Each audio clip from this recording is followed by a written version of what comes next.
నమస్కారం. ఆపదామపహర్తారం దాతారం సర్వసంపదాం లోకాభిరామం శ్రీరామం భూయో భూయో నమామ్యహం. హనుమానంజనా సూను వాయుపుత్రో మహాబలః రామేష్టః ఫల్గుణసఖః పింగాక్షో అమితవిక్రమః ఉదధిక్రమణశ్చైవ సీతాశోకవినాశకः లక్ష్మణప్రాణదాతా చ దశగ్రీవస్య దర్పః ద్వాదశైతాని నామాని కపీంద్రస్య మహాత్మనః స్వాపకాలే పఠేన్నిత్యం యాత్రాకాలే విశేషతః తస్య మృత్యుభయం నాస్తి సర్వత్ర విజయీ భవేత్. తస్య మృత్యుభయం నాస్తి సర్వత్ర విజయీ భవేత్. తస్య మృత్యుభయం నాస్తి సర్వత్ర విజయీ భవేత్. శ్రీరాఘవం దశరథాత్మజమప్రమేయం సీతాపతిం రఘుకులాన్వయరత్నదీపం ఆజానుబాహుమరవిందదళాయతాక్షం రామం నిశాచర వినాశకరం నమామి. రామాయ రామభద్రాయ రామచంద్రాయ వేధసే రఘునాథాయ నాథాయ సీతాయా పతయే నమః. నమోస్తు రామాయ సలక్ష్మణాయ దేవ్యై చ తస్యై జనకాత్మజాయై. నమోస్తు రుద్రేంద్రయమానిలేభ్యో నమోస్తు చంద్రార్కమరుద్గణేభ్యః. తదున్నసం పాండురదంతమౌరణం శుచిస్మితం పద్మపలాశలోచనం ద్రక్ష్యేతదార్యావదనం కదాన్వహం ప్రసన్నతారాధిపతుల్యదర్శనం. కూజంతం రామ రామేతి మధురం మధురాక్షరం ఆరుహ్య కవితాశాఖాం వందే వాల్మీకికోకిలం. సర్వవేదార్థతత్వజ్ఞం వేదార్థప్రతిపాదకం పురాణసారసర్వజ్ఞం కృష్ణం వందే జగద్గురుం. ఓమస్మద్గురుభ్యో నమః.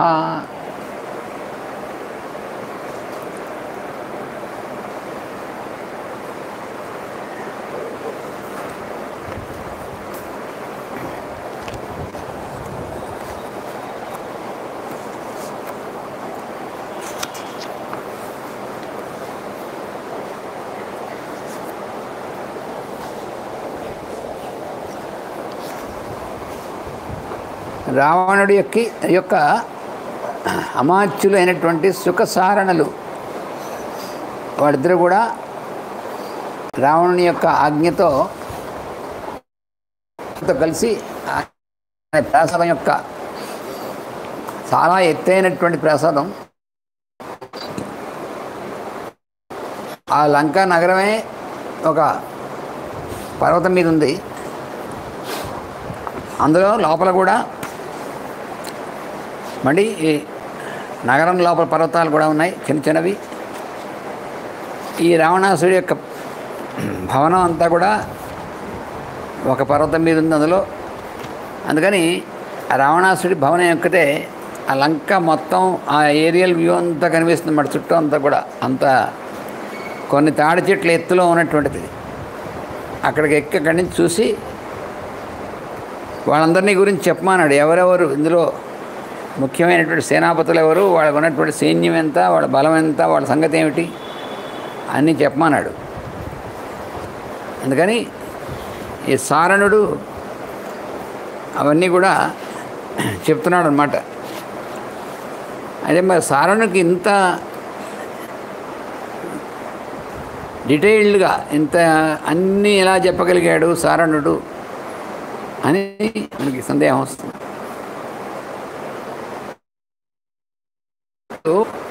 గుప్తచరులు బాగా గూఢచారిత్వంలో చాలా ఆరితేరిన వాళ్ళు.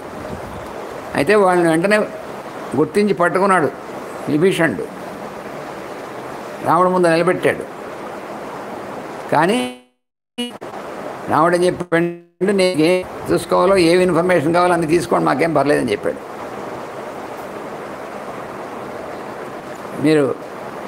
మీకు ఇంకా ఏమైనా తెలియబోతే అడగండి, అన్నీ చెప్తాడు మీకు విభీషణుడు.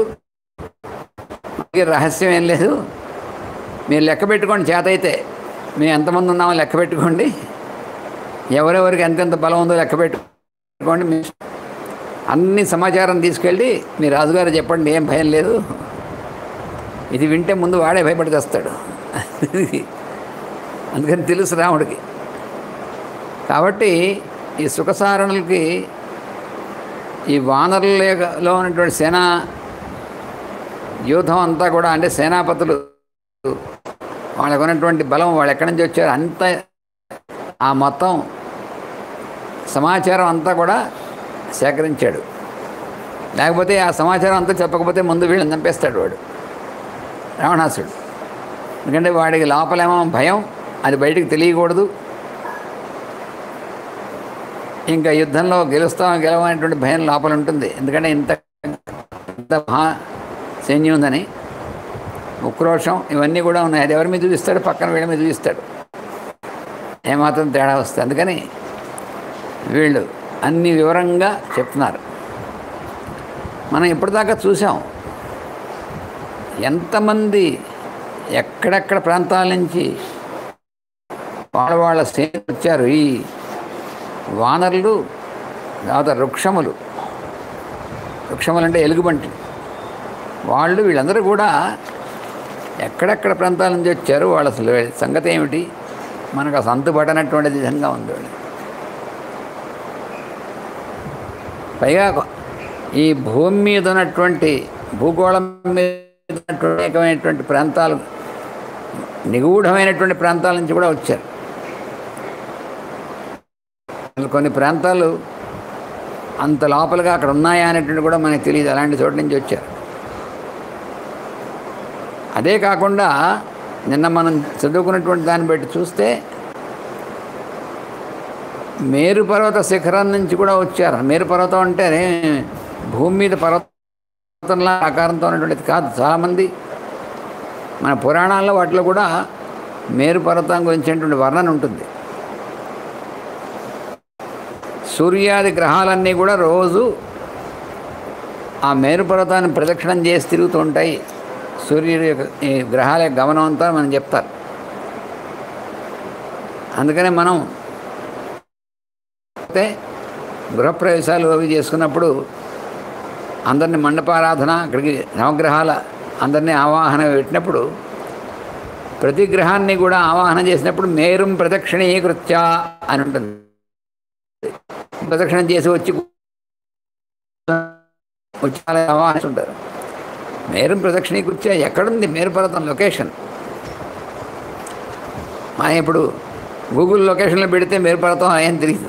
కాదే మేరు అనేటువంటి పేరు అనేటువంటిది మామూలు సామాన్య పర్వతం ఏదో ఉంటే చూపించచ్చు, కానీ అసలు మేరు పర్వతం అనేది గూగుల్లో కాదు, వాడి దగ్గర తెలియదు. మరి ఏది మేరు అంటే సూర్యుడు దాని చుట్టూ తిరిగాడంటే ఎట్లా అవుతుంది అంటే, ఆ మేరు అనేటువంటి దాన్ని పర్వతం ఎందుకన్నారు? పర్వతమైనటువంటి విధంగా ఉంటుంది అనేటువంటిది ఒకటి. పర్వతాలు మనం ప్రపంచం అన్నిలో ఇంచుమించుగా ఏదో కొద్ది దేశాల పర్వతాలు లేని దేశాలు కొన్ని, హాలండ్ లాంటివి తప్ప ఇతర దేశాలన్నీ కొద్ది గొప్ప చిన్న పెద్ద పర్వతాలు ఉన్నాయి.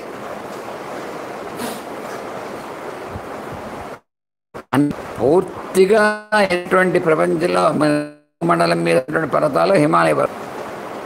ఆ హిమాలయ పర్వతాలు అనేటువంటిది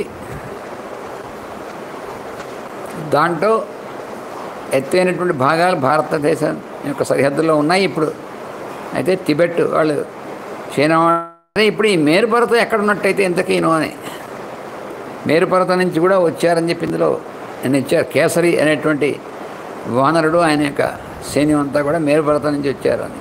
మేరు పర్వత శిఖరాల్లో ఉంటారు, అక్కడి నుంచి వచ్చారు. అక్కడ కూడా అన్ని ఋతువుల్లోనూ ఫలపుష్పాలన్నీ కూడా చాలా ఉంటాయి. పళ్ళన్నీ కూడా మరంగా ఉంటాయి. ఆ పువ్వులన్నీ ఎప్పుడు పూచి ఉంటాయి, ఎప్పుడు కూడా తుమ్మెదలు వాళ్తూ ఉంటాయి. ఇవన్నీ నేను చెప్పుకున్నాం కదా. వాళ్ళందరూ కూడా చాలా తేజస్సుతో కూడినటువంటి వాళ్ళుగా ఉంటారు.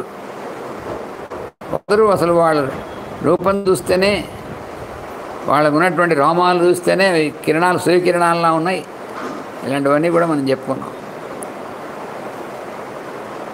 అంటే వీటిని జాగ్రత్తగా పరిశీలిస్తే ఈ మేరు పర్వతం అనేటువంటిది భూమి యొక్క అక్షము ఉంటుంది, యాక్సిస్ ఆఫ్ ది ఎర్త్ అంటారు దాన్ని. ఆ భూమి యొక్క అక్షం అనేటువంటి దాని యొక్క శిఖర భాగం ఉంటుంది. ఆ శిఖర భాగం ఏదైతే ఉందో దాన్ని మేరు అంటారు. ఆ మేరు అనేటువంటిది అన్నిటికంటే ఎక్కువ హైయెస్ట్ భూమికి మొత్తం శిఖర భాగంగా ఆ మేరు ఉంటుంది కాబట్టి, ఆ అగ్రం కాబట్టి దాన్ని మేరు అంటారు. దాని నుంచి ఇంకా పైకి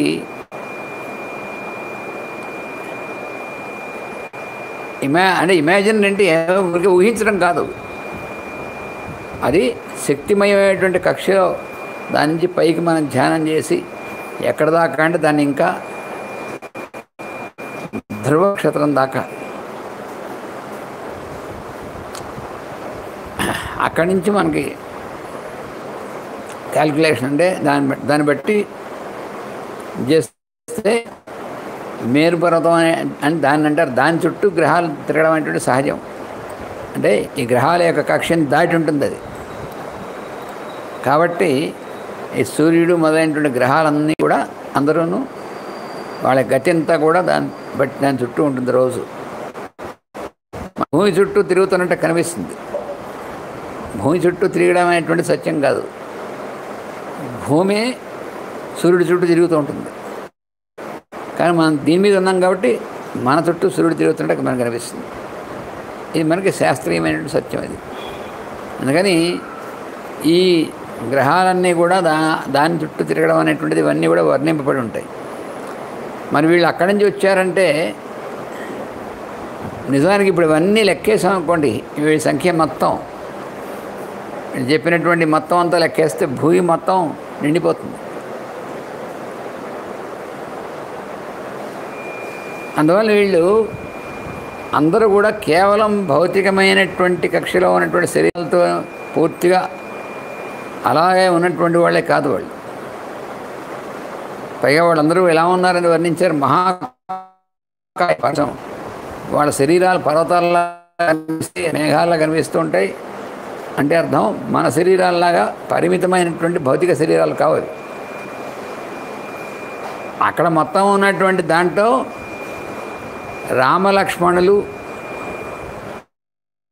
విభీషణుడు, ఆ విభీషణుడితో ఉన్నటువంటి 4 మంత్రులు, వీళ్ళు తప్ప అంటే మానవాకారంలో ఉన్నటువంటి వాళ్ళు.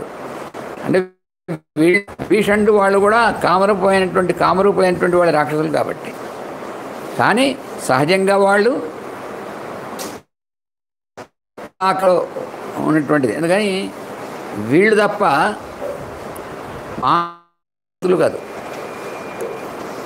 వానరులు మొట్టమొదటి అని చెప్పుకున్నాం. నరోవా అనే పదాన్ని వానర అనేటువంటి పదంగా వచ్చింది అని. అందుకని అదేంటంటే మనం వానరులు అంటే మామూలుగా మనం చూసేటువంటి మన అనేటువంటి కోతులు కావు.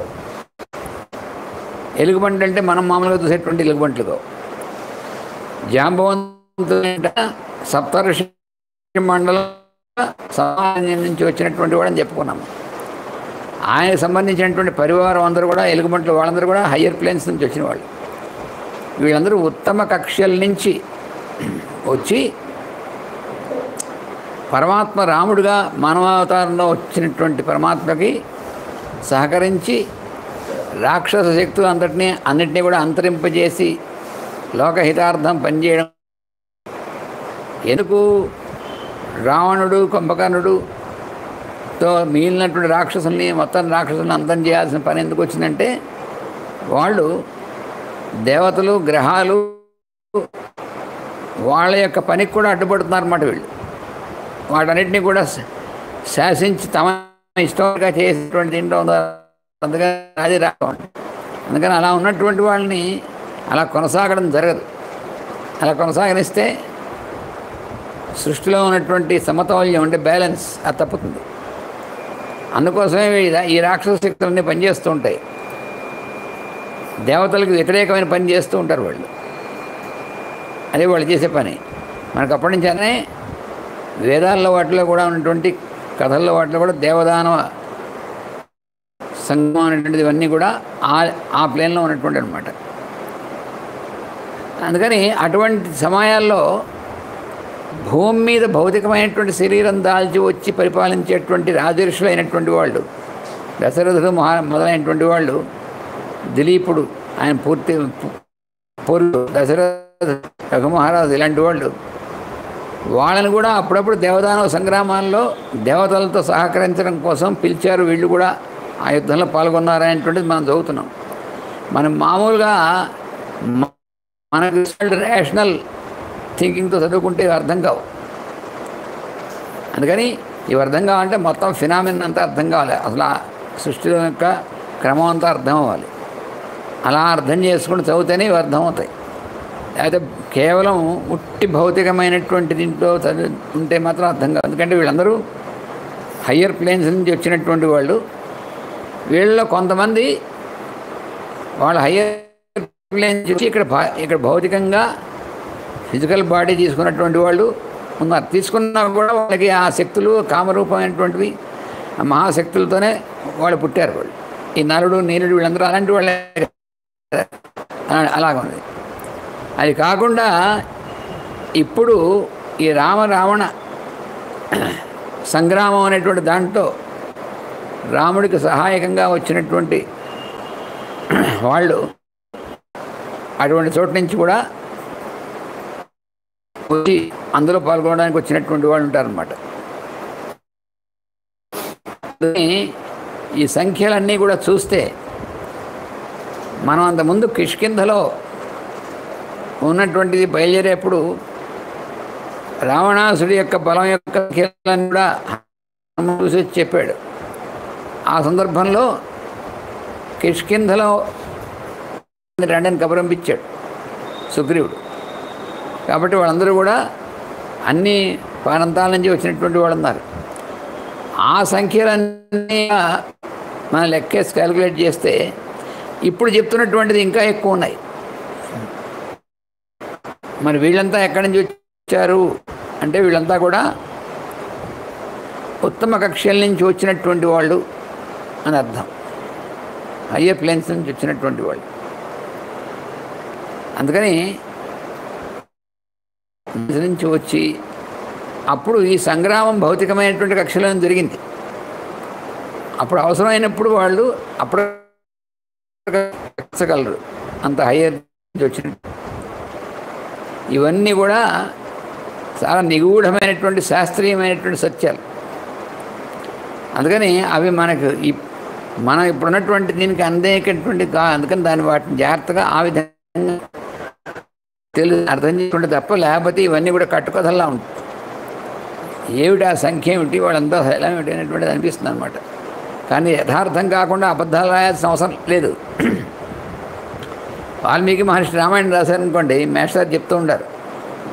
వాల్మీకి మహర్షి కానీ వ్యాస మహర్షి కానీ వాళ్ళు రామాయణం భాగవతం భారతం ఇవన్నీ రాశారంటే అర్థం అవన్నీ కూడా ఉన్నది ఉన్నట్టుగా సత్యాలే రాస్తారు. కానీ దాన్ని ఏదో ఎగ్జాజరేట్ చేసి ఏదో చేసి రాయాల్సినటువంటి అవసరం లేదు.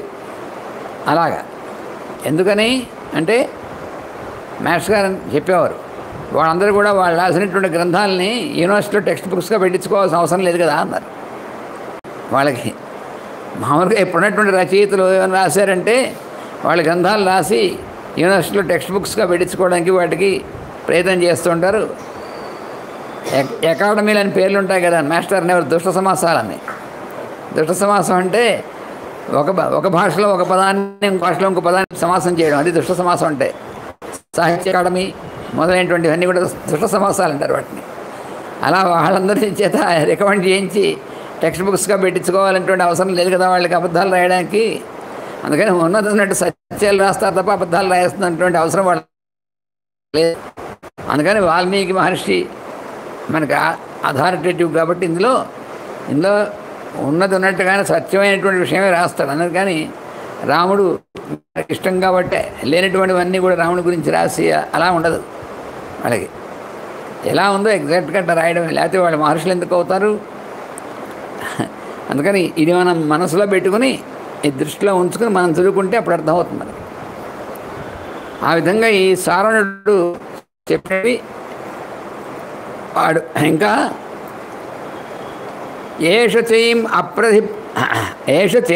ఏషేషాం అధిపతిర్మధ్యే తిష్టతి వీర్యవాన్ జయార్థి నిత్యం ఆదిత్యం ఉపతిష్టతి వీర్యవాన్. నిన్న చెప్పుకుని చివరిదన్నమాట ఇది. నామ్నా పృథివ్యాం విఖ్యాతో రాజన్ శతబలి. శతబలి అయినటువంటి వానరుడు, ఆయన యొక్క సైనికులు వాళ్ళంతా కూడా ఏషైవ ఆశంసతే లంకాం స్వేన అనేకేన మర్దితం. వీళ్ళందరూ కూడా ఈ సైన్యం, ఈయన కింద ఉన్నటువంటి సైన్యం వీళ్ళందరూ కూడా విక్రాంతో బలవాన్ శూర పౌరుషే స్వే వ్యవస్థిత రామప్రియార్థం ప్రాణానాం దయాం న కురుతే హరి. వీళ్ళలో ఏ వానరుడు కూడా తమ ప్రాణాల మీద దయించట్లేదు. అంటే అర్థం ఏంటి? వాళ్ళు రాముడి యొక్క కార్యానికి కోసం వచ్చినటువంటి వాళ్ళు తమ ప్రాణం దాని మీద అనేటువంటిది ఏం చూపించట్లేదు. అంటే తమ ప్రాణాల మీద దయ చూపించట్లేదు అని అంటున్నాడు. మరి దయాం నా కురుతే ప్రాణానాం. మనం దయ ఇంకోళ్ళు ప్రాణభయం ఉన్నప్పుడు వాళ్ళ మీద దయ చూపించి వాళ్ళు రక్షించేటువంటి ప్రయత్నం చేస్తాం. అంతకంటే ఎక్కువ మన ప్రాణం మీద మనకు దయ ఎక్కువ ఉంటుంది మనందరికీ సహజంగా. మన ప్రాణం తర్వాతే ఇంకో ప్రాణం గురించి చూస్తాం. కానీ వీళ్ళెవరో కూడా రామకార్యార్థం రామప్రియార్థం ప్రాణానాం దయాం న కురుతే హరి. ఇంకా చెప్తున్నాడు, గజో గవాక్షో గవయో నరో నీలశ్చ వానరః ఏకైకమేవ యోధ. ఈ గవుడు, గయాక్షుడు, గవయుడు, నలుడు, నీలుడు వీళ్ళున్నారే, వీళ్ళు ఒక్కొక్కళ్ళు యుద్ధానాం కోటిభిర్ దశభిర్వృత. 10 కోట్ల మంది యోధులతో కలిపి ఉన్నట్టు ఒక్కొక్కళ్ళకి వేరే. అంటే మనకు అసలు ఊహించడానికి వీలుండదు, అలా ఉంటుందన్నమాట. తథాన్యే వానర శ్రేష్ఠ వింధ్య పర్వతవాసిన నశక్యంతే బహుత్వాత్తు సంఖ్యాతుం లఘు విక్రమా. ఇంకా వింధ్యపర్వత ప్రాంతాల నుంచి వచ్చినటువంటి వాళ్ళు వానరులు ఉన్నారు చాలామంది. వాళ్ళని లెక్కపెట్టడానికి మాకు వీలవలేదంటున్నాడు వాడు. వాళ్ళు ముందే చెప్పాడు, ఇక్కడ లంక చుట్టూ ఉన్నటువంటి సముద్ర తీరం, అక్కడ ఉన్నటువంటి వనాలు, ఉపవనాలు, పర్వతాలు అన్నీ కూడా ఏవి చూసినా కూడా వానలతో కప్పబడి ఉన్నాయని చెప్పాడు కదా. అది కాకుండా సముద్రం మీద కట్టినటువంటి సేతు అంతా కూడా నిండి ఉన్నారు. ఇంకా మీద దాటుతూ వస్తున్న వాళ్ళు ఉన్నారు, 100 యోజనాలు. ఇంకా ఖాళీ అవ్వక ఇంకా వీళ్ళు ముందుకెళ్ళంగానే రావడం కోసం ఇంకా అటున్నారట. అందుకని వీడని చెప్తున్నాడు, అంతకంటే సాధ్యం కాలేదు. ఇంకా మొత్తం అంతా ఇంకా సంఖ్య అంతా ఇంతవరకు మాత్రం తెలుసున్నట్టు వాడు. సర్వే మహారాజ మహాప్రభావా సర్వే మహాశైల నికాశకాయా. ఓ రాజా, ఓ రావణ, వాళ్ళందరూ కూడా మహాప్రభావం కలిగినటువంటి వాళ్ళు. వాళ్ళ ప్రభావం మామూలుది కాదు. అలాగే అందరూ కూడా మహాశైల నికాశకాయ, వాళ్ళ శరీరాలు కూడా పెద్ద కొండల్లా ఉన్నటువంటి శరీరాలు, మామూలు శరీరాలు కావు అవి. సర్వే సమర్థ పృథ్వీం క్షణేన కర్తుం ప్రవిధ్వస్తం వికీర్ణశైలాం.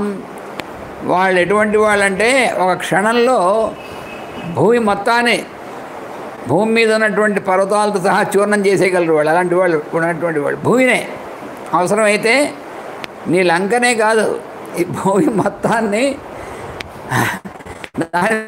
పర్వతాలతో సహా చూర్ణం చేసి పారేయగలరు. అలాంటి వాళ్ళు వాళ్ళందరూ చెప్పాడు వాడు. 7వ సర్గ పూర్తయింది, 28వ సర్గలో ప్రవేశిస్తున్నాం. సారణస్య వజశ్రుత్వా రావణం రాక్షసాధిపం బలమాదిశ్య తత్సర్వం శుకో వాక్యం అథాబ్రవీత్. సారణుడు అనేటువంటి వాడు రావణుడితో చెప్పినటువంటివి ఇవన్నీ తర్వాత, వానరుల యొక్క బలాన్ని గురించి చెప్పిన తర్వాత ఇప్పుడు శుకుడు కూడా చెప్తున్నాడు, రెండోవాడు. ఈ శుకుడు అప్పుడే ముందోసారి వెళ్ళి చావదెబ్బతిని వచ్చిందా, మళ్ళీ వానరుడితో కలిసి మళ్ళీ వచ్చాడు. వాడు చెప్తున్నాడు, స్థితాన్ పశ్యసి నేతాన్ మత్తానివ మహాద్వీపాన్ న్యగ్రోధానివ గాంగేయాన్ సాలాన్ హైమవతానివ ఏతే దుష్ప్రసహారాజన్ బలిన కామరూపిణ దైత్యదానవ సంకాశాయుద్ధే దేవ పరాక్రమా. ఇంకోవైపు చూడండి ఓ రాజా, పెద్ద పెద్ద మదపుటేనుగుల్లా ఉన్నటువంటి శరీరాలతో ఉన్నారు. ఇంకో పక్కన చూడండి, వాళ్ళు అక్కడ నుంచున్నారే, వాళ్ళు గంగానదీ తీరంలో ఉన్నటువంటి వటవృక్షాలు, అలాగే హిమాలయ ప్రాంతంలో ఉన్నటువంటి సాల వృక్షాలు, వాటిలాగా ఉన్నారు వాళ్ళు ఒక్కొక్కళ్ళు. వాళ్ళు అలా ఉన్నటువంటి వాళ్ళు వాళ్ళ యొక్క వేగం దుస్సహమైనటువంటిది. వాళ్ళ వేగం అసలు ఎవరు కూడా తట్టుకోలేరు. అంత వేగం కలిగినటువంటి వాళ్ళు, దుస్సహమైనటువంటి వేగం కలిగినటువంటి వాళ్ళు అందరూ కూడాను, వాళ్ళంతా కూడా వాళ్ళు ఏ రూపం కావాలంటే ఆ రూపం ధరిస్తారు. వాళ్ళు ఏ రూపం కావాలంటే ఆ రూపం ధరించగలరు. కామరూపులైనటువంటి వాళ్ళు. బలిన కామరూపిణ, చాలా బలవంతులు, కామరూపులైనటువంటి వాళ్ళు. దైత్య దానవ సంకాస, దైత్యులు దానవులు వాళ్ళలాగే దైత్యులు దానవులు ఎలా అయితే ఎప్పుడు కావాలంటే అప్పుడు పెద్ద శరీరం చేసేయగలరు, అలాగే వీళ్ళు కూడా చేయగలరు. యుద్ధే దేవపరాక్రమా, వాళ్ళ యుద్ధంలో దేవతలతో సమానమైనటువంటి పరాక్రమం కలిగినటువంటి వాళ్ళందరూ కూడా. ఏషాం కోటి సహస్రాణి నవపంచతి సప్త తథా శంకు సహస్రాణి తథా వృందశతాని చ ఏతే సుగ్రీవ సజీవా కిష్కింధా నిలయా సదా హరయో దేవగంధర్వైరుత్పన్నా కామరూపిణ. దేవతలు గంధర్వులు అయినటువంటి వాళ్ళ యొక్క అంశతో పుట్టినటువంటి వాడి ప్రత్యేకం ఈ సంగ్రామంలో కోసమే వాళ్ళు పుట్టారు. వాళ్ళందరూ వాళ్ళు ఎలా ఉన్నారు తెలిసినా, ఎలా ఉన్నారంటే 1000 కోట్లు అలాగే సహస్ర 1000 ఆ విధంగా ఉన్నారు వాళ్ళందరూ. సుగ్రీవుడు అంటే వీళ్ళందరూ ఈ మిగిలినటువంటి వాళ్ళు కాకుండా సుగ్రీవుడు ఎప్పుడు పిలిస్తే వెంటనే పలికేటువంటి వాళ్ళు.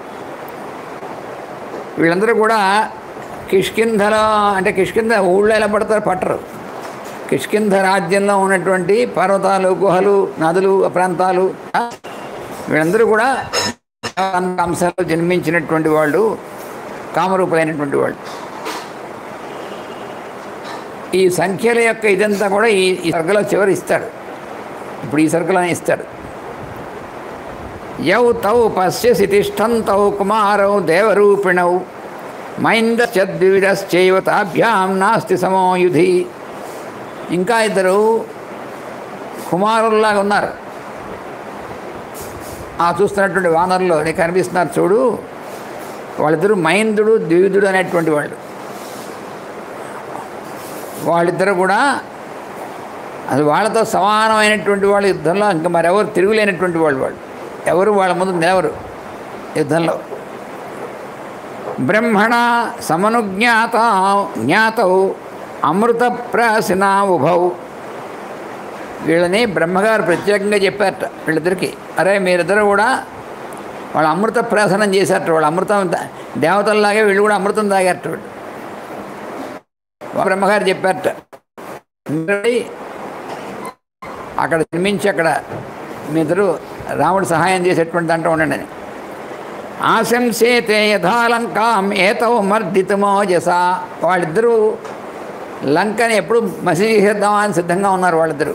అసలు వాళ్ళిద్దరే చాలు, వీళ్ళు అసలు ఇంత 1,000,000 మంది నీ లంకని నాశనం చేయడానికి, భూమి మొత్తాన్ని చూరం చేయగలిగినటువంటి సామర్థ్యం గల వాళ్ళకి నీ లంకంతో అన్నట్టుగా చెప్తున్నారు వాళ్ళు.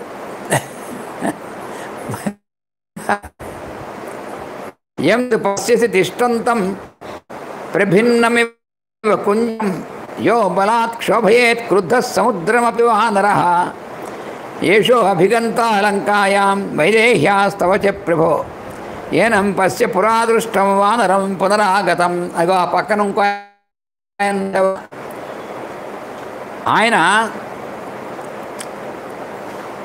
మదపుటేనుగులాగా ఉన్నాడు, పక్కన ఇంకో ఆయన కనుక వచ్చిందా సముద్రం మొత్తాన్ని క్షోభాడు. అటువంటి ఆయనే మీ దగ్గరికి లంకకు వచ్చి వెళ్ళాడు, గుర్తుందా మీకు అంటే ఎవరు? హనుమాన్. ఆయన గురించి చెప్తున్నాడు అనమాట. క్రోధం వస్తే సముద్రాన్ని కూడా క్షోభపడేట్టుగా చేయగలడు. లంకకు వచ్చి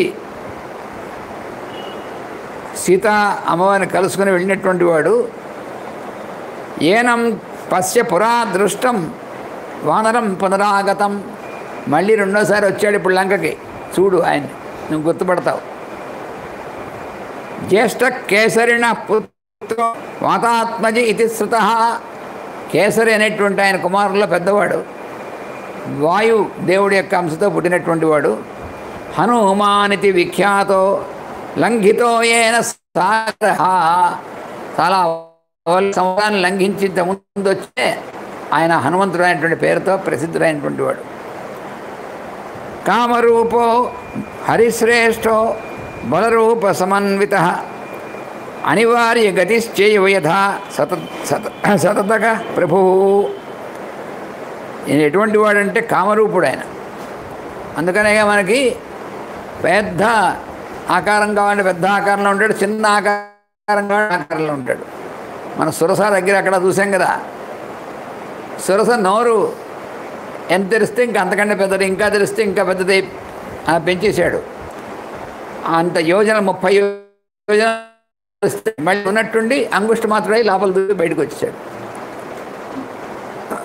అందుకని ఎంత ఎలా కావాలంటే శరీరాన్ని ఎలా పెంచగలడు, తగ్గించగలడు.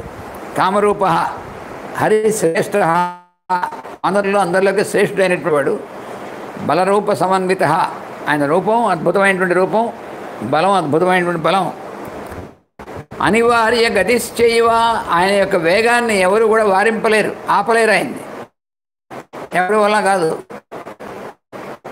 యథా సతతక ప్రభు, వాయువులాగా వాయువు యొక్క వేగాన్ని ఎవరు ఎలా అయితే ఆపలేరో ఆయన కుమారుడైనటువంటి హనుమంతుని కూడా ఎవరు ఆపలేరు. ఉద్యంతం భాస్కరం దృష్ట్వా బాలకిల బుభుక్షిత. వాడు ఇంకా పుట్టి చిన్న పిల్లవాడుగా రోజులుగా ఉన్నప్పుడే ఆకలి వేసింది. ఆకలి ఇది బాగా మంచి పండు అని చెప్పి ఆకాశంలో ఎగిరాడు, సూర్యుడిని మింగేయడానికి. అది పండు అనుకుని.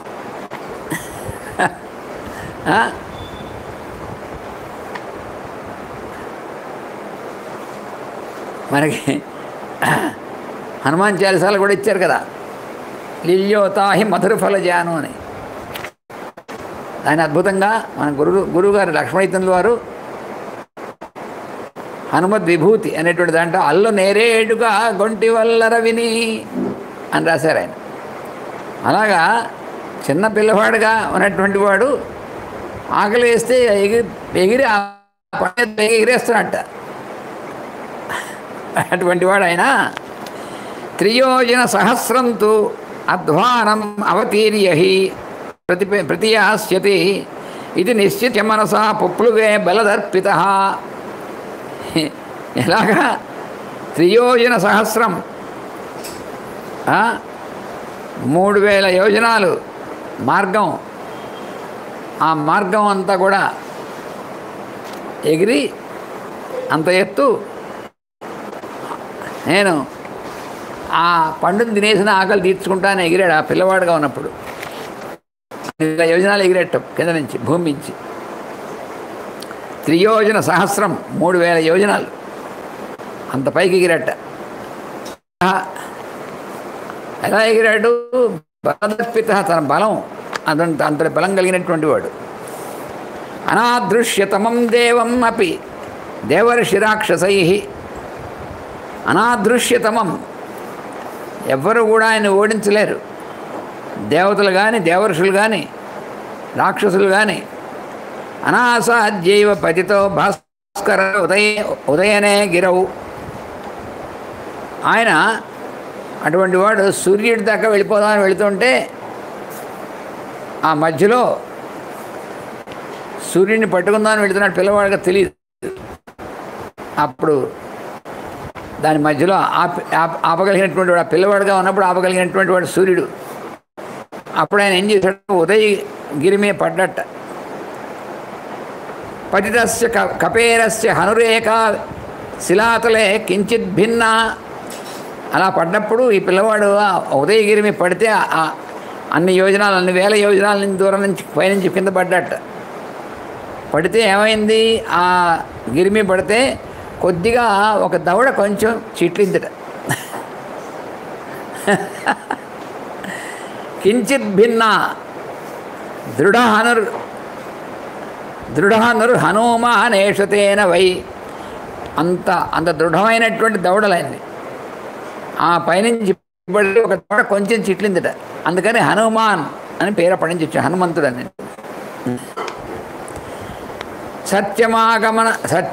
సత్యం ఆగమయోగేన మమేష విదితో హరి నాస్య శక్యం బలం రూపం ప్రభావో వా అనుభాషితం.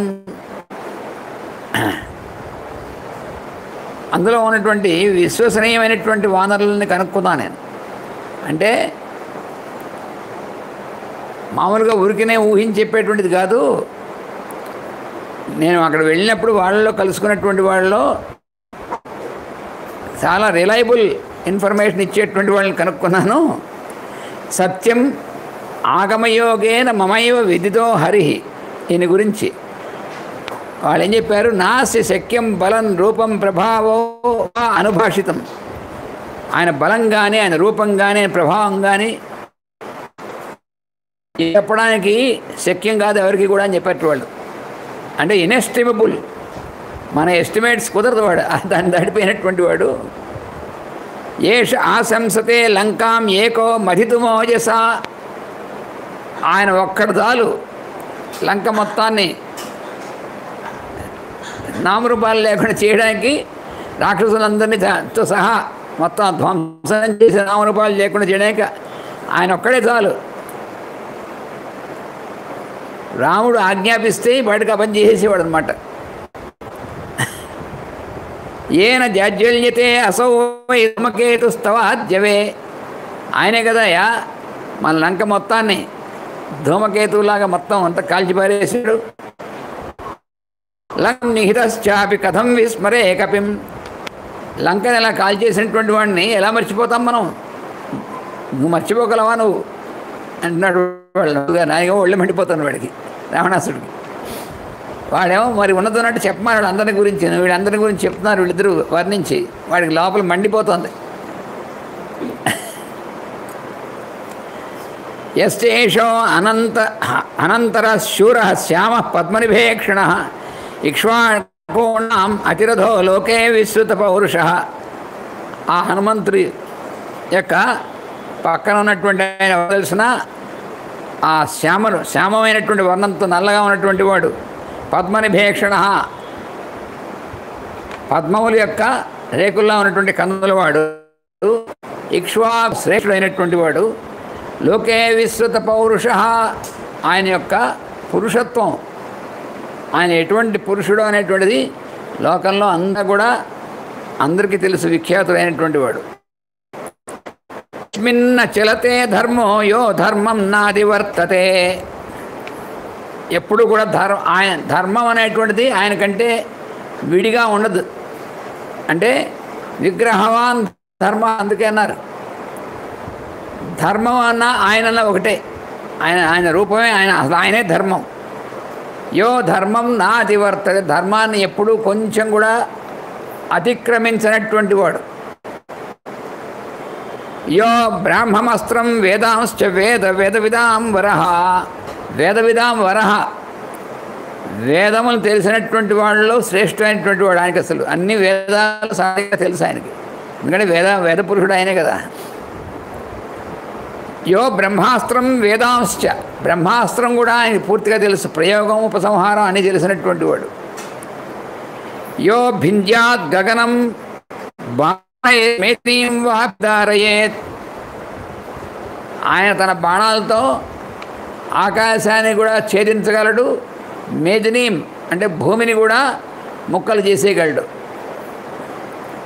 యస్య మృత్యోరివ క్రోధ చక్రస్యేవ పరాక్రమ, ఆయన కోపం వచ్చిందంటే ఇంకా అవతల వాడికి మృత్యువే.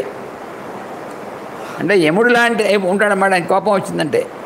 పరాక్రమంలో ఇంద్రుడితో సమానమైనటువంటి వాడు. యస్య భార్య జనస్థానాత్ సీతాచాపి హృతాయ, ఎవడి భార్యనైతే జనస్థానం నుంచి నువ్వు ఎత్తుకొచ్చేవో రహస్యంగాను ఆయనే ఆ కనబడుతున్నటువంటి ఆయన. సయేష రామస్వాం రాజన్ యోద్ధం సమభివర్తతే, ఆయన ఇప్పుడు సిద్ధంగా ఉన్నాడు నేను యుద్ధంలో నిన్ను డొక్క దింపడానికి అని చెప్తాడనమాట ఆయన. యస్యైవ దక్షిణే పార్శ్వే శుద్ధ జాంబూనద ప్రభ, అలాగే ఆ పక్కన ఆయన కుడివైపు ఉన్నటువంటి వాడు ఉన్నాడు, మంచి మేలి బంగారు రంగులో ఉన్నటువంటి వాడు. విశాల వక్ష తామ్రాక్షో, విశాలమైనటువంటి వక్షస్సు కలిగినటువంటి వాడు. తామ్రాక్ష అంటే రాగి రంగులో ఉన్నటువంటి కళ్ళు లోపల అటువంటి వర్ణం కలిగినటువంటి వాడు. నీల కుంచిత మూర్ధజ, నిగనిగనాడుతూ నల్ల ఉన్నటువంటి జుట్టు పైకి కట్టబడినటువంటిది ఉన్నటువంటి వాడు. ఏషో హి లక్ష్మణో నామ భ్రాతు ప్రతిహితేరత ప్రియహితేరత, ఆయనే లక్ష్మణుడు.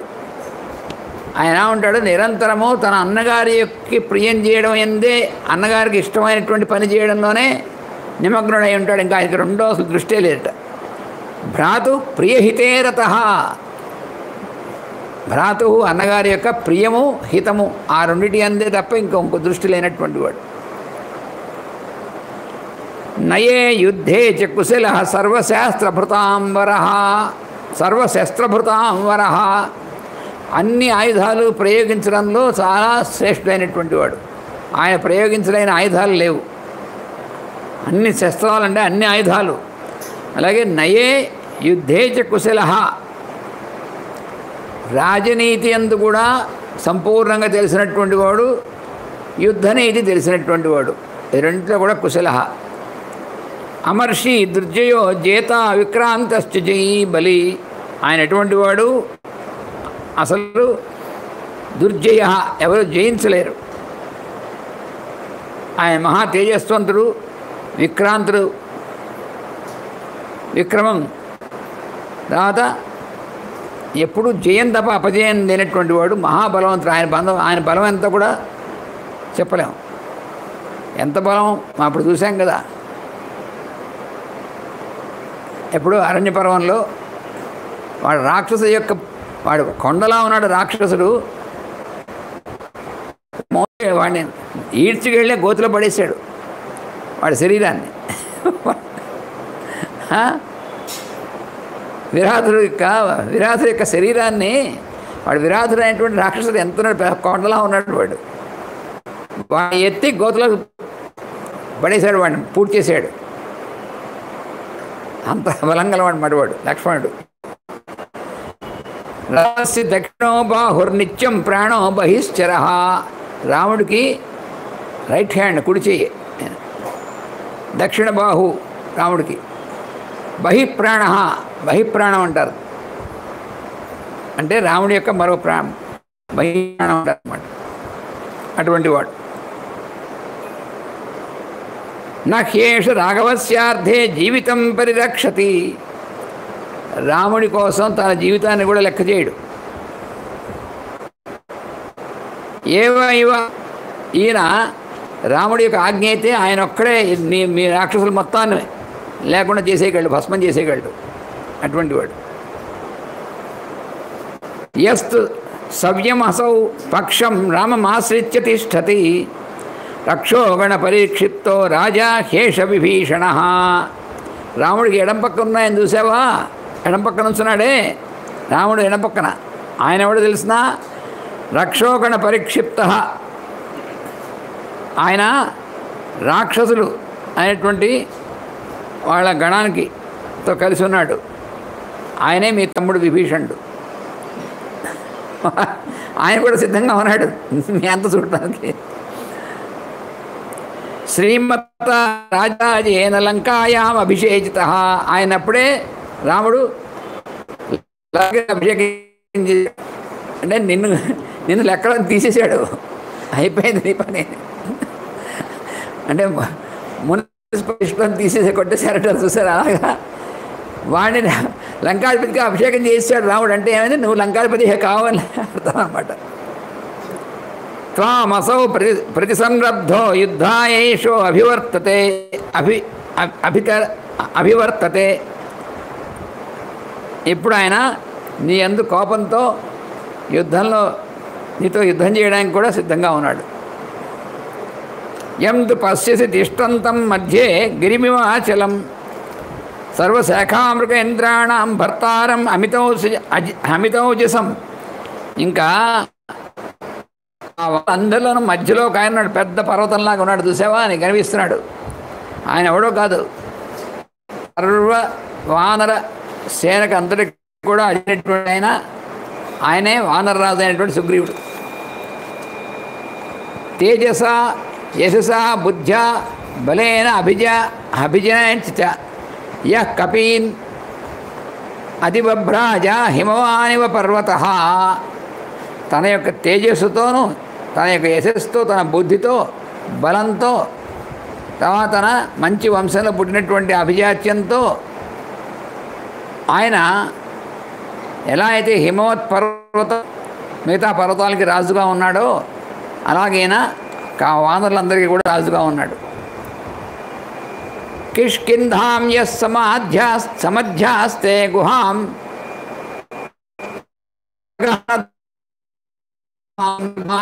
ప్రధానై సహయోధపై. ఆ కిష్కింధ అనేటువంటి నగరం ఉందే, అది దుర్గమమైనటువంటి నగరం.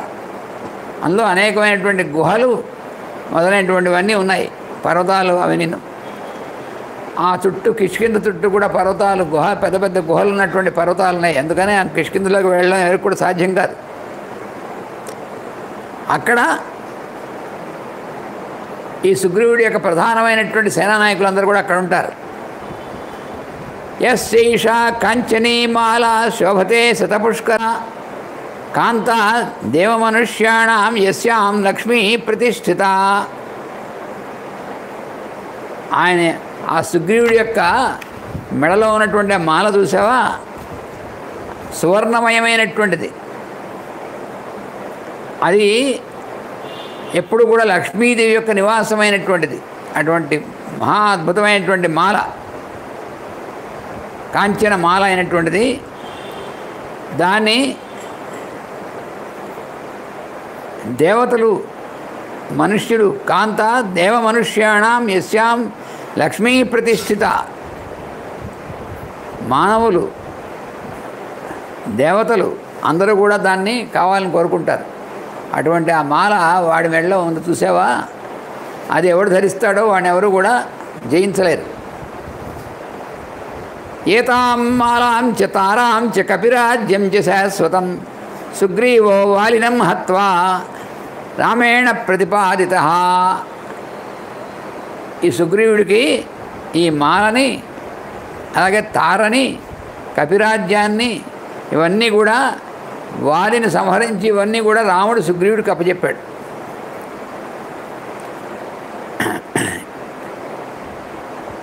ఇప్పుడు ఇందాక చెప్పాడు కదా వాళ్ళందరూ సంఖ్యలన్నీ కూడా ఆ సంఖ్యలు వాటిని ఎలా చేయాలనేటువంటిది ఇప్పుడు ఇక్కడ ఈ శ్లోకాలు చెప్తున్నాడు వాల్మీకి మహర్షి. శతం శతసహస్రాణం కోటిమాహుర్మనీషిణః అంటే హ్యూమన్ స్కేల్, మానవ దీంట్లో వీటిని ఎలా అర్థం చేసుకోవాలో చెప్తున్నాడు ఈ శ్లోకాల్లో.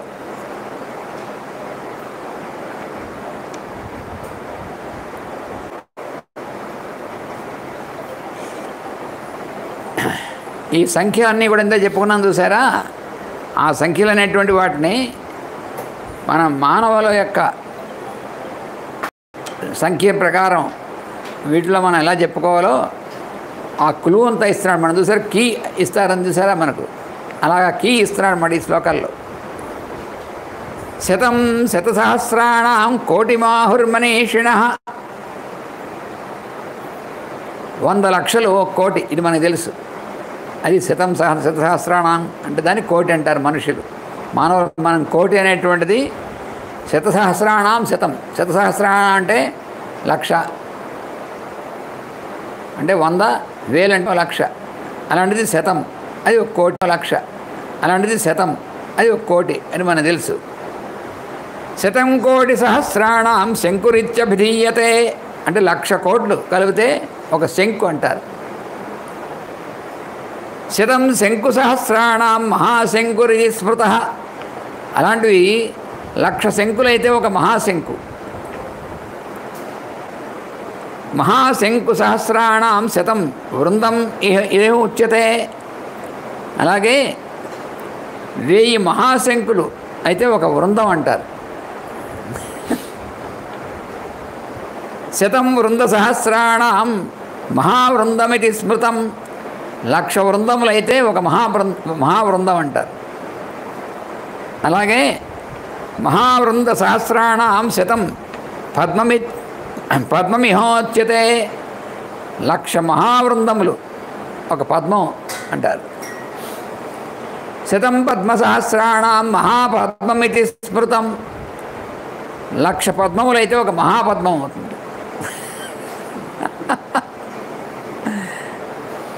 శతం సర్వ మహాపద్మసహస్రాణం శతం కర్వమిత్యహోచ్యతే అలాగే మహాపద్మములు 1,00,000 అయితే ఒక కర్వం అంటారు. శతం కర్వసహస్రాణం మహాకర్వమితి స్మృతం అలాగే 1,00,000 కర్వములు 1,00,000 మహాపద్మములు కర్వం 1,00,000 కర్వములుగా దాని సముద్రం అంటారు. మహాకర్వసహస్రాణం సముద్రం అభిధీయతే కర్వములు అటువంటివి 1000 అయితే మహాకర్వములు. శతం సముద్ర అది దాని 1000 అయితే సముద్రములు అంటారు. శతం సముద్ర సహస్రం ఓఘ ఇత్యభిధీయతే 1,00,000 సముద్రములు అనేటువంటివి అయితే ఒక ఓఘ అంటారు. శతమోఘ సహస్రాణం మహౌఘ ఇది విశ్రుత 1,00,000 ఓఘములు ఒక మహౌఘము. ఇది దాని క్యాలిక్యులేషన్. అంటే దాని ప్రకారం మనం క్యాలిక్యులేట్ చేసుకోవచ్చు. మనం కోటి దగ్గర నుంచి ప్రారంభించి ఇలా వేసుకుంటూ పోతే ఆ వచ్చేటువంటి సంఖ్య ఉంది మహౌఘం అవుతుందన్నమాట. ఏవం కోటి సహస్రేణ శంకూనాం చ శతేన చ మహాశంకు సహస్రేణ తదా వృందశతేన చ మహావృంద సహస్రేణ తదా పద్మశతేన చ మహాపద్మసహస్రేణ తదా కర్వశతేన చ సముద్రేణ చితేనైవ మహౌఘేన తథైవ చ ఏష కోటి మహౌఘేన సముద్రసదృశేన చ విభీషణేన వీరేణ సచివై పరివారితః. ఈ మొత్తం అంతా ఉన్నటువంటి వాళ్ళు ఉన్నారే, ఈ టోటల్ నువ్వు చేసుకుంటే ఆ ప్రకారం వాళ్ళందరూ కూడా ఆ ఉన్నటువంటి సుగ్రీవుడితో కలిసి నీతో యుద్ధం చేయడానికి వస్తున్నారే, నీ తమ్ముడు విభీషణుడును వాళ్ళ నలుగురితో కూడా కలిపి మొత్తం వాళ్ళందరూ వాడికి కూడా యాడ్ చేసుకోవాలి. మరి చేసుకుంటే వాళ్ళందరూ కూడా కలిసి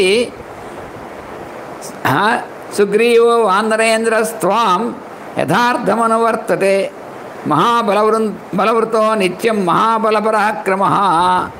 ఈ విధంగా ఈ సైన్యం అంతా కూడా సుగ్రీవుడికి ఆజ్ఞతో ఇప్పుడు నేను అంక మీకు వస్తున్నారు చూసుకో అన్నాడు. ఇమాం మహారాజ సమీక్ష్య వాహినీముపస్థితాం ప్రజ్వలిత గ్రహోపమాం తతః ప్రయత్న పరమో విధీయతాం యథా జయస్యాన్న పరైపరాభవ. అందుకని ఓ మహారాజా, ఈ విధంగా మహాజ్వాలలాగా వస్తున్నటువంటిది సిద్ధంగా ఉంది ఈ సైన్యం. అందుకని దీని విషయంలో మీరు ఏం ఆలోచిస్తారో, ఏ ఉపాయం చేస్తారో మీ ఇష్టం. మనం ఓడిపోకుండా ఉండేటువంటిది ఉపాయం ఏమైనా ఉంటే ఆలోచించు, ఇంకా నీ ఇష్టం అని చెప్పాడు వాడు శుకుడు. ఇలా సుఖసారులిద్దరు కూడా మొత్తం విపులంగా అన్ని అనలైజ్ చేసి చెప్పారన్నమాట వాడు అడిగేందుకోసం చూపించి. ఎందుకంటే పైనుంచి వాడు అందరికీ ఏరియల్ వ్యూ చూపించని చెప్పారన్నమాట. దీంతో 28వ సర్గ పూర్తయింది. ఇప్పుడు 29వ సర్గలోకి ప్రవేశిస్తున్నాం. రావణ్ సుఖేనతు సమాధిష్టాన్ దృష్ట్వా చ హరియోధపాన్ లక్ష్మణం చ మహావీర్యం భుజం రామస్య దక్షిణం సమీపస్థం రామస్య భ్రాతరం చ విభీషణం సర్వవానరరాజ్యం చ సుగ్రీవం భీమవిక్రమం అంగదం చాపి బలినం వజ్రహస్తాత్మజాత్మజం హనుమంతం చ విక్రాంతం జాంబవంతం చ దుర్జయం సుషేణం కుముదం నీలం ననం చ ప్లవగ వర్షభం గవం గవాక్షం శరభం మైందం చ ద్వివిధం తథా. ఇవన్నీ కూడా వాడు చెప్పినవన్నీ కూడా ఈ రావణుడు మొత్తం వాడు చెప్పిన వరసనిలాగా గుర్తుపెట్టుకుని కించిత్ ఆవిజ్ఞ హృదయో జాతక్రోధాచ రావణ, వాడి హృదయంలో ఉద్వేగం అంటే వాడు లోపల దడ పుట్టింది వాడికి. అసలు వాళ్ళందరినీ చూస్తే ఎక్కడ అసలు ఒక ఇంచు కూడా ఎక్కడ నేల కనిపించట్లేదు. ముందు వాళ్ళ లంక చుట్టూ ఉన్నటువంటి మొత్తం అంతా కూడా ఎక్కడ కొంచెం కూడా నేల కనిపించట్లేదు. పర్వతాల మీద కానీ ఆ సముద్ర తీరంలో కానీ వనాల్లో కానీ ఎక్కడాను. పైగా వీడంతా వివరించి చెప్పాడు. లోపల దడదల్లాడిపోవడం మానేటండి వాడు. దాంతో కోపం వచ్చింది. చేత క్రోధ, కోపం వచ్చింది. పర్చయామాసతౌ వీరౌ కథాంతే సుఖసారణౌ. ఇక వీడు ఏం చేశాడంటే వాడు చెప్పడం అంతా అయిపోయిన తర్వాత ఇప్పుడు వాళ్ళని తిట్టడం మొదలెట్టాడు. ఏం చేయలేక వాడు వీడు అమాత్యులు కదా వాడు. అందుకని వీడు ఆ లోపల కోపం, లోపల భయం, దాన్ని కప్పెట్టుకోవడం కోసం ఆ కోపం అంతా వీళ్ళ మీద చూపించి వీళ్ళని తిడుతున్నట్ట. ఏమనంటే భర్చయామాస, భర్చనం అంటే తిట్టడం, నిందించడం. ఎవరిని? వాళ్ళిద్దరిని కూడా సుఖసారులిద్దరిని చేతకాని విధవలాలా అని తిడుతున్నాడు వాడిని. అధోముఖౌ తౌ ప్రణతౌ అవధీత్ సుఖసారణౌ రోషగద్గదయా వాచ సంరబ్ధం పరుషం తథా. వాళ్ళు పాపం తలకాయలు ఉంచుకున్నారు. వాళ్ళిద్దరు మహారాజు కదైనా తలకాయ ఎత్తి తలకాయ తీసేస్తాడు భయం. అందుకని తలకాయ ఎంచుకొని చేతులు కట్టుకున్నారు తన ముందు. అలా ఉన్న వాళ్ళతో రోష గద్గదయా వాచ, వీడి కోపంతో గొంతు గద్గదం అయింది వాడికి. అంటే ఒక పక్కనేమో కోపం, అంటే వాడు సీతను ఎత్తుకొచ్చేస్తే రాముడు ఏం చేస్తాడు అనుకున్నాడు కదా వాడు. ఇంత ఇలా అవుతుందనేటువంటిది వాడు ఊహించలేదు. వానరులు ఏం చేస్తారు, మానవులు ఏం చేస్తారు అనుకున్నాడు కదా. అందుకని ఇప్పుడు వాడు తెలిసింది వాళ్ళు ఏం చేయగలరు. దానివల్ల ఉద్వేగం, లోపల భయం, దుఃఖం, కోపం ఇవన్నీ కలిసి ఉన్నాయన్నమాట. దాంతో వాడు గద్గదమైనటువంటి స్వరంతో వాడు మాట్లాడుతున్నాడు, వాళ్ళతో మాట్లాడుతున్నాడు. నతావత్ సదృశం నామ సచివైరుపజీవిభిః విప్రియన్ నృపతేర్వక్తుం నిగ్రహే ప్రగ్రహే ప్రభో. అరే మీ ఇద్దరు కూడాను నేను మిమ్మల్ని అనుగ్రహించడానికి కూడా తగినటువంటి విధంగా కాకుండా ప్రవర్తిస్తున్నారు మీరు. ఎందుకంటే నా మీద ఆధారపడి జీవించేటువంటి అమాత్యులైనటువంటి మీరు పలకవలసినటువంటి విధంగా కాకుండా పలికారు మీరు. అదేమిటది? మరి వాడేగా చెప్పమంది. అంటే అయితే వాళ్ళు ఏం చేశారంటే వాళ్ళ ప్రభావం అంతా చెప్పారు. నేను తాగొట్టడానికి ఉన్నారు, నేను లంకని చిత్తగొట్టడానికి ఉన్నారు అని చెప్పారు. అది వీడి బాధ అంతా కూడా. వాళ్ళ బలం ఎంత ఉందో చెప్పమన్నాడు. మరి చెప్పాలంటే మరి చెప్పాలి కదా ఉన్నదన్నట్టు. అది వీడి బాధ అంతా కూడా. నతావత్ సదృశం నామ సచివైర్ ఉపజీవిభి. ఉపజీవిభి అంటే నామే ఆధారపడి జీవించేటువంటి వాళ్ళు మీరు. నా ఉప్పు తింటున్న వాళ్ళని అర్థం అన్నమాట. నా ఉప్పు తింటున్న నామే ఆధారపడి జీవిస్తూ మీరు నాకు అప్రియమైనటువంటి విధంగా మాట్లాడతారా మీరు?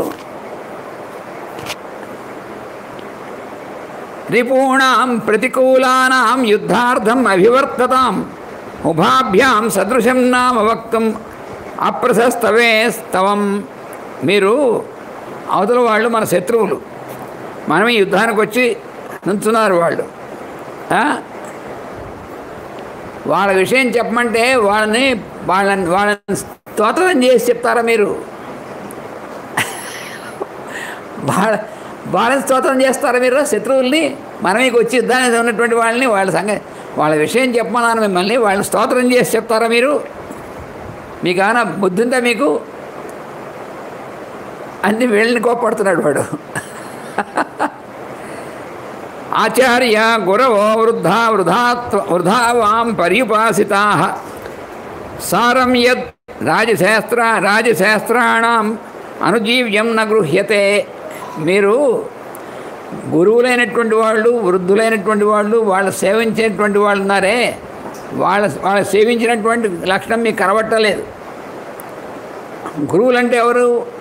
మనకంటే గౌరవనీయులైనటువంటి వాడు. మరి నేను మీకు గురువులు అంటువాడిని కదా. మీరు గురువుల్ని, పెద్దవాళ్ళైనటువంటి వాళ్ళు సేవించాలని బుద్ధి లేదు మీకు అసలు. పైగా రాజనీతిలో ఎలా ఉండాలని తెలియదు మీకు. ఇన్నాళ్ళ నుంచి ఉన్నారు, రాజనీతి తెలియదా మీకు? నేను మీకు రాజును కదా, పరిపాలకుడిని, మీకు గురువు లాంటి వాడిని. అలాంటిది నాకు అవమానపరంగా కలిగేట్టుగా వాళ్ళు మీరు శత్రువులు పొగుడతారు పైగా మీరు అని వీళ్ళ మీద కోపడుతున్నాడు వాడు.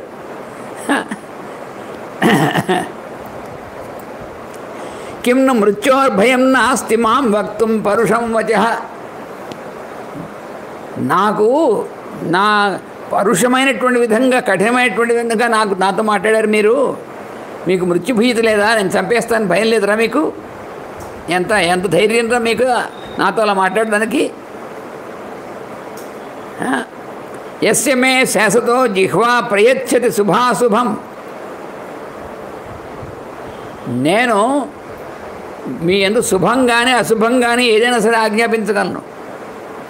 అంటే నేను ఒకసారి చెప్పానంటే మీకు జీవితం ఇవ్వగలను, మీరు లేకుండా చేయగలను.